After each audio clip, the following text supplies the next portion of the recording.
Hi, it's Maggie the Irish Gypsy here to bring you your July 2022 mid-month general reading. We are looking at the last half of July, and this reading is for the fire sign of Aries. Welcome everyone. Thanks for being here, for watching these videos. Thanks to those of you who hit that like button and subscribe button and who share, give comments, reach out for personal readings. All greatly appreciated. Okay, Aries, this is for you for the last half of July 2022. That's if your sun, moon, rising, or Venus sign is in Aries. It's relevant too if you're cross-watching for an Aries. It's a general reading, so it's going to resonate a little differently for everyone. So for any additional insight and perspective, watch all of your signs if you know them, sun, moon, rising, and Venus, because each one can bring in a little different perspective into what's going on in your own personal life. And if you find that something does resonate with you and you'd like to unpack it, take a deeper look at it, reach out for a personal reading for yourself or as a gift for someone else, email me directly, Maggie1McGuire@gmail.com. I'd be happy to hear from you. You can also get that contact detail by clicking on the description link. I can usually respond within the same day with more information, and I'm pretty timely about scheduling too. I do like to try and fit people in as quickly as I can. So if you are interested, send me an email. Okay, Aries. Let's see what the last half of July is holding for you. I am using the Tarot of Dreams, clarifying with the Gilded Tarot. We begin with not being really sure. Here with the Moon, a lack of clarity. Perhaps some deep-seated fear is kind of rolling around in there, which sometimes deep-seated fears, or like our worst fears, may not be entirely realistic, or they might not be entirely realistic anymore. I mean, things that you look at under the light of the moon look very different than under the light of the sun, because the sun is so bright, it banishes the shadows. It brings illumination and clarity. But the moon, there's a lot of shadowy corners and hidden nooks and crannies and recesses, and we're afraid of what might be in there, and we imagine things that are probably not there. With the Nine of Cups, wish fulfillment, having everything that you want, your cups overflowing with abundance. Is this what I want? Is this really what I want? Should I do this, go after this? Next, we have strength, facing your fears, your doubts, your insecurities. Maybe looking at the parts of ourselves we often don't like to look at or take responsibility for, but we have to in order to learn and grow and move on. It takes a lot of strength, courage, wisdom, and humility to do that, but it's also what you gain more of by going through that process. Facing your fears, especially because it's right next to the moon, with the Three of Swords. Heartache, heartbreak, breakup, separation. Perhaps you were hurt quite badly in the past. You're afraid maybe of taking a chance again because it might happen again.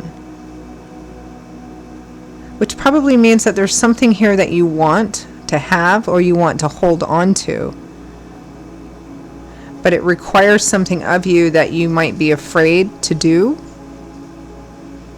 because you're afraid you're going to get hurt again. And this could be love, could be financial.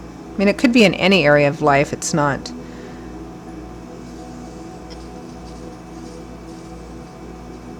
But it feels like you're afraid of being hurt or disappointed again. You have fears about that, which typically stem from something in the past. Next, we have the Fool, starting off on a brand new journey, taking a risk, stepping off the beaten path into the unknown and trusting. The very first major arcana card in the tarot. The whole journey begins with the Fool. But he's a risk taker. The Fool doesn't ever take paths he's already walked before. He's off into the unknown. He's taking a huge chance.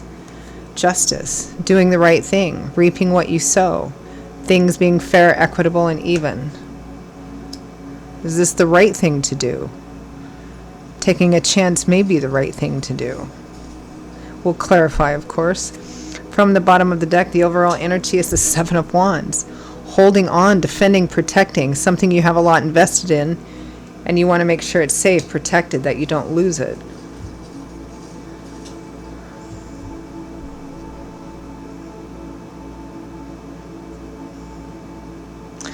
But holding on to that, Aries, clarify the overall energy of the Seven of Wands. requires you to do something which you feel perhaps is risky. And this could be emotionally risky, financially risky, a combination of both. You don't know how it's going to turn out. Maybe you tried it once or twice before and it didn't turn out well, but you really want this thing, or you really want to hold on to this thing, person, place, or situation. But perhaps what you have to do with it is face your fears from past experiences and take a chance. Or you can let it go and move on. I mean, free will, right? Clarify overall energy of the Seven of Wands.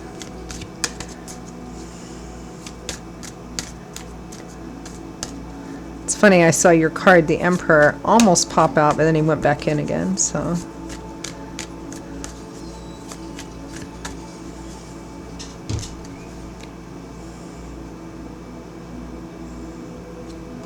The King of Wands, there you are, Leo, Aries, Sagittarius.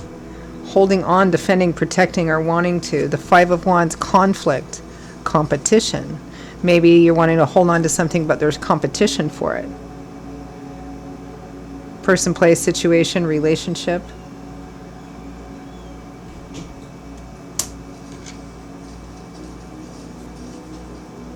Internal conflict, external conflict, competition. In relationship, that could be, well, in anything, it could be competition with other people. But you want to hold on. You want to keep.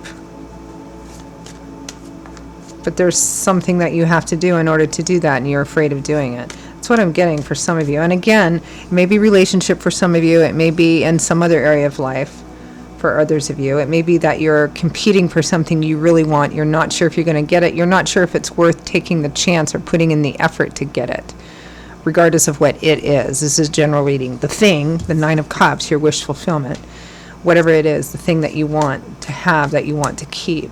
Clarify the Moon. You're unsure, you're conflicted.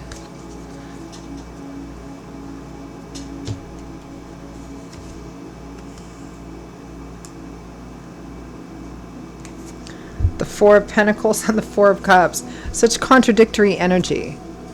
This is making an offer. The Four of Cups. And then the Four of Pentacles is the Miser card, wanting to hold on to that which makes you feel safe. You're kind of caught right in between the two of them. Do I continue doing whatever it is that makes me feel safe so that I don't have to give out or share or take a chance? Or do I make an offer? In relationship, for example, for those of you for whom this might be relationship, maybe you've been hurt in the past, maybe quite badly. But there's a relationship that you have that you want to hold on to. But in order to do so, you may need to move it to the next level, whatever that means for you. And you're afraid to do so. Clarify the Nine of Cups, wish fulfillment. So you're asking yourself, what do I do? Do I stay and do the thing, make the offer? Do I go? I want to hold on to this person, place, situation.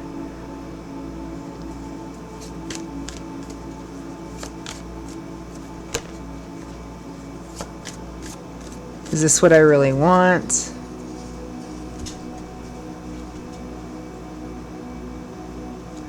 The Sun. It's everything that you want.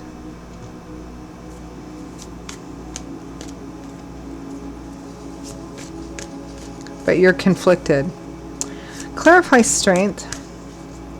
I think you're afraid of being hurt again. You're afraid of the past repeating itself. The Nine of Cups and Justice. Getting what you want, everything that you want, your cups overflowing. Justice. So we have justice twice here. It's doing the right thing. It's doing the honorable, moral, ethical thing according to the path that you're walking or the path that you've chosen. This is like doing the right thing to have what you want or to keep what you have that you don't want to lose. There's something that's required of you. There's something that you want here with the Nine of Cups. You either want to acquire or you want to keep it because you already have it, but you may be losing it. We have that twice. Then we have Justice twice, but it requires something of you.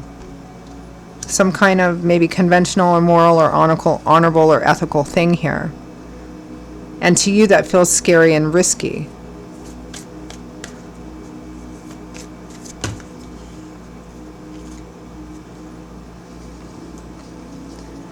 Interesting. The Empress fell out. The Empress is the natural mate of the Emperor, which is your sign. I'm just going to leave that there. Let's clarify this Fool. New beginnings, taking a risk. But it looks like it's the right thing to do here. But of course, free will, free agency, right? The Lovers, relationship choice, relationship crossroads. The Nine of Swords, stress, anxiety, worry, fear of an unknown future. Well, if I make the decision to do this, what's going to happen? If I make the decision to do that, what's going to happen?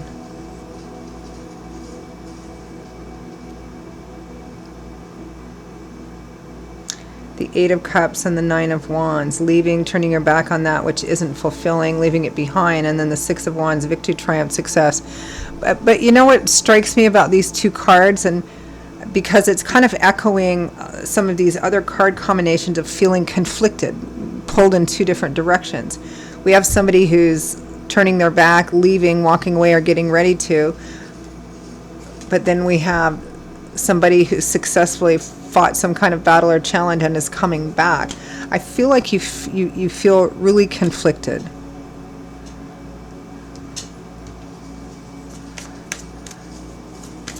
Justice.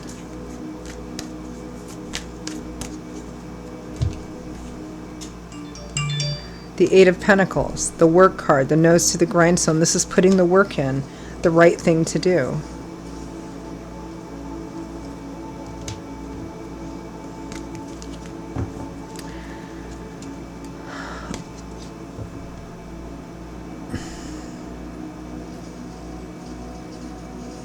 You're conflicted, Aries.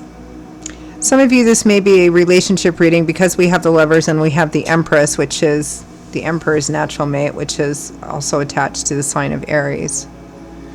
It may be about moving a relationship to the next level, or you're going to lose it. And you're asking yourself, okay, well, which thing do I really want to do here? According to whatever moral path or ethical path that you are on, that you have chosen, or that you say you've chosen, there's some kind of clear choice here, which is the clear, honorable thing to do, or the right thing to do. Whether it's in relationship or some other area of life, it's either about relationship, or there's going to be a relationship that's impacted by it, a primary relationship. There's something that's ethically quite clear to you. It's just that you're afraid to make this certain choice because you're afraid of, I think, painful negative experiences from the past repeating themselves. And that's understandable. But there's this energy here about holding on to something that you already have that is in jeopardy, or you're in competition. And there's a chance you have to take in order to hold on to it. Now, that can be relationship, that could be business. But in order to keep it, to hold on to it, you're going to have to do something that requires taking a leap of faith here. All right, let's see what Spirit thinks. Advice, guidance from Spirit for Aries, last half of July 2022.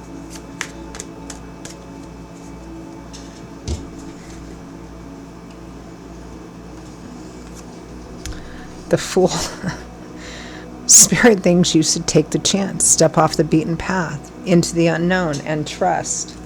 Seven of Wands again, so that you can hold on to that which you already have a fair amount invested in. Okay, well, I'm going to leave it there. That's pretty clear. All right, Aries, interesting. Those are your messages for the last half of July. I hope they were helpful, useful, validated what's already going on, gave you some food for thought. Again, if this resonates with you and you'd like to peel it back a little bit further, reach out for a personal reading for yourself or as a gift for someone else.